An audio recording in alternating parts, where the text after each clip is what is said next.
तो अब आपको किसका पलड़ा भारी लग रहा है चुनाव में? क्योंकि लोगों के मन में सवाल यही है कि बाकी मुद्दे आते रहेंगे, लेकिन लोगों के मन में सवाल ये है कि किसका पलड़ा भारी है? देखिए, कुछ एक घटनाएं ऐसी पीछे हुई हुई हैं जिसमें ये इंटेंसिव रिवीजन जो है मतदाता सूची का, और जिस प्रकार से अभी हत्याओं का सिलसिला चला है और बहुत सारे हो गए हैं, इससे क्या है कि जो एक गर्मी नजर आ रही थी एनडीए कैंप में, वो कमती हुई नजर आ रही है। और इसका हमको लगता है जिस प्रकार से एसआईआर एक राजनीतिक मुद्दा बन गया है, जिले जिले गांव गांव, और जो हत्याएं हो रही हैं, हत्याओं में क्या है, हत्याओं से एक ही चीज है ना कि आप कहते थे, एनडीए वाले कहते थे बराबर जब चुनाव आते हो कि जंगल राज जंगल राज जंगल राज, लालू राबड़ी के समय का जंगल राज। तो अभी तो जिस प्रकार से हत्याओं का सिलसिला चल रहा है, उससे तो वो उनका नैरेटिव खत्म हो गया है। मतलब कुछ हुआ हो या नहीं हुआ हो, ये मैं नहीं कह रहा कि उस समय था नहीं जंगल जैसा कानून था, उस समय हत्याएं बहुत होती थी, फिरौती वगैरह सब कुछ होता था। लेकिन अभी अभी अगर ऐन मौके पर ऐसे बाढ़ हो जाए, बाढ़ चली आए हत्याओं का, और बड़े बड़े लोगों का हो जाए, हॉस्पिटल में हो जाए, बड़े व्यापारी का हो जाए, तो फिर वो आपका नैरेटिव चला जाता है। तीसरी बात है कि मैं बार बार ये कह रहा हूं सब जगह, और बोल प्रयास कर रहा हूं कि ये बातें लोग सुने, कि बिहार में बेरोजगारी का इमरजेंसी है। और इमरजेंसी में क्या है कि यहाँ 10-5 रुपए का भी दिक्कत है। ये हालत में तो आप समझिए कि तो और अपराध बढ़ता है। अभी हमें कोई एक बड़े नेता से बात हो रही थी आपसे बात करने से पहले, वो कह रहे थे कि ये दारू, बालू और ये सारी चीजों में जो है ना, सब सुपारी तुपारी इस ढंग से चल रहा है। ये सारी चीजें जो है, मुझे नहीं लगता है कि एक एब्सेंट नीतीश कुमार के बीच बहुत अच्छा ट्रैक्शन कोई एनडीए को दे रहा है। नहीं, तो एनडीए को ट्रैक्शन, आपका कहना यह है कि पहले आप जब बात करते थे आप कहते थे कि एनडीए को एक एज है या उसको एक थोड़ी बढ़त है, तो अब आपको क्या लग रहा है कि फिर किसको बढ़त है? क्योंकि आपसे जब पिछली बार बात हुई थी तब आपने ये कहा था कि तेजस्वी यादव को जितना सक्रिय दिखना चाहिए उतने वो सक्रिय है नहीं। ये हमारी, मैं आपको बता रहा हूँ, मई जून की बात बता रहा हूँ मैं। तो अब तो उनकी सक्रियता बढ़ी है। तो अगर आपको लगता है कि एनडीए का ट्रैक्शन कम हो रहा है तो इसका लाभ किसको मिल रहा है? प्रशांत किशोर को मिलेगा या तेजस्वी यादव को मिलेगा, मतलब महागठबंधन को मिलेगा? देखिए, मेरा तो अपना असेसमेंट ये है कि अगर प्रशांत किशोर को ज्यादा ट्रैक्शन मिलता है, तो फिर वो एक प्रकार से वो तेजस्वी को ही गया। इसको आप समझ लीजिए, जो मेरी समझ में। क्योंकि जिस प्रकार का वोट बैंक है और जिस प्रकार के वोटर्स को प्रशांत किशोर अपनी तरफ मोड़ सकते हैं, जो कुछ मुड़ेंगे भी, तो हमको लगता है कि उसका फायदा तेजस्वी को मिलेगा। मैंने पिछली बार ये कहा था कि अभी जिस तरह से एक नया एक पुश दिखाई पड़ रहा है, वो चीजें तेजस्वी को फायदा पहुंचा रही है। भले ही उसने जिस ढंग से वो 20 में आए थे, जिस ढंग से काम करना चाहिए था और दिखना चाहिए था, वो नहीं दिखे। बाय डिफॉल्ट भी उनको इसका फायदा मिल रहा है। लेकिन बात तो ये आती है कि अभी देखिए क्या दिक्कत, क्या बिहार का क्या नजरिया क्या है। पहली बात हम लोग ये देखें कि एक जो महागठबंधन कैंप है, चाहे आरजेडी के हैं, सब पार्टियों को ले लें, वो लोग 33% वोट से शुरू कर रहे हैं, 33% वोट से शुरू कर रहे हैं।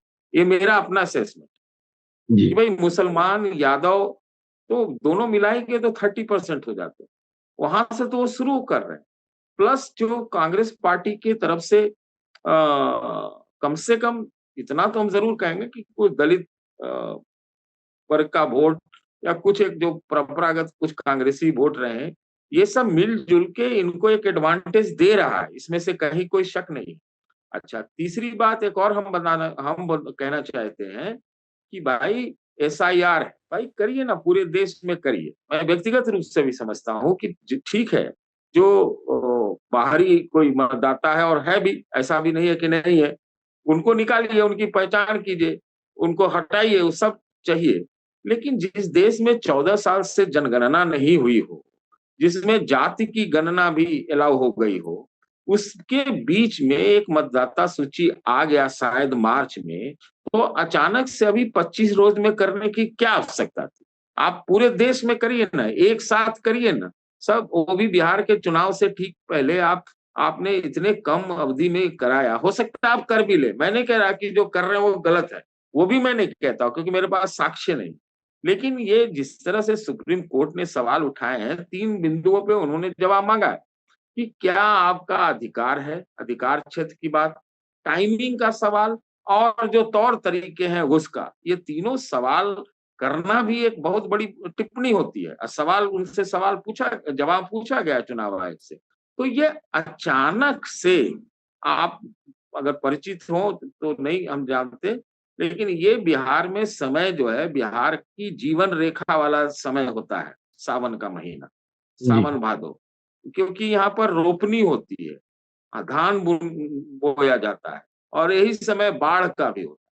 तो आप उस समय में इस ढंग से अचानक कौन दस्तावेज आज, कल कौन दस्तावेज, अभी कई तरह की रिपोर्टें देखने में आ रही है कि ये दस्तावेज लिया गया, किससे नहीं लिया गया, कोई फॉर्म जमा हुआ, मैं नहीं जान रहा हूँ इसमें, लेकिन ये देख पा रहा हूँ। तो ऐसी आवश्यकता तात्कालिक रूप से क्या थी? क्या हम ये माने मिलिंद जी कि जो 24 का चुनाव, 24 तक का चुनाव हुआ, वो फर्जी मतदाताओं से हुआ, माने क्या कहते हैं, घुसपैठियों से हुआ, सब वो तो फिर वो नल एंड वाइड है। मतलब कहने की बात है, करना चाहिए, बात सच है, और खास तौर से जो बॉर्डर वाले इलाके हैं उसमें फर्जी मतदाता जो बाहर से घुसपैठिए हैं वहाँ, सब पहला काम करते हैं, आधार ही बनवाते हैं, वोटर कार्ड बनवाते हैं, ये बात सही है। लेकिन समय लेके कीजिए ना, जिसमें विश्वसनीयता हो, पूरे देश का हो। और देख रहे हैं, देश में भी हम देख रहे हैं, चाहे ममता बनर्जी हो, और सबसे बड़ी बात टीडीपी जैसे पार्टियों ने सवाल खड़े कर दिए हैं। तो ये क्यों एकदम से अभी से करना है? और वो तो निश्चित रूप से भाई विपक्षी पार्टियां हैं बिहार में, और जो कि दावेदार हैं, वो तो इसको पूरा भुनाएंगी और भुना रही हैं, और एक मुद्दा मतदाताओं के बीच में एक बड़ा मुद्दा बना हुआ, क्योंकि मैं तो वहीं से आता हूँ। देखो सतीश जी, आप जो बात कह रहे हैं, विपक्ष का आरोप ये है कि ये जो अभी हड़बड़ी में किया जा रहा है, ये तो सवाल उठा ही रहे कि क्यों कर रहे हैं। लेकिन उनका ये आरोप है कि वो हमारा जो वोटर है वो कटेगा, मतलब महागठबंधन का आरोप ये है कि भाई जो गरीब है, अल्पसंख्यक है, क्योंकि वो डॉक्यूमेंट नहीं दे पाएगा या वो मतलब उतना उसके पास एक्सेसिबिलिटी नहीं है, तो जो नुकसान होगा हमारे मतदाता का होगा, एनडीए के मतदाता का नहीं होगा। तो इससे आप सहमत है इस बात से कि वोटर कटेगा तो वो महागठबंधन का कटेगा, इनका नहीं कटेगा, एनडीए का? नहीं नहीं, देखिए, वो वोटर सबका कटेगा।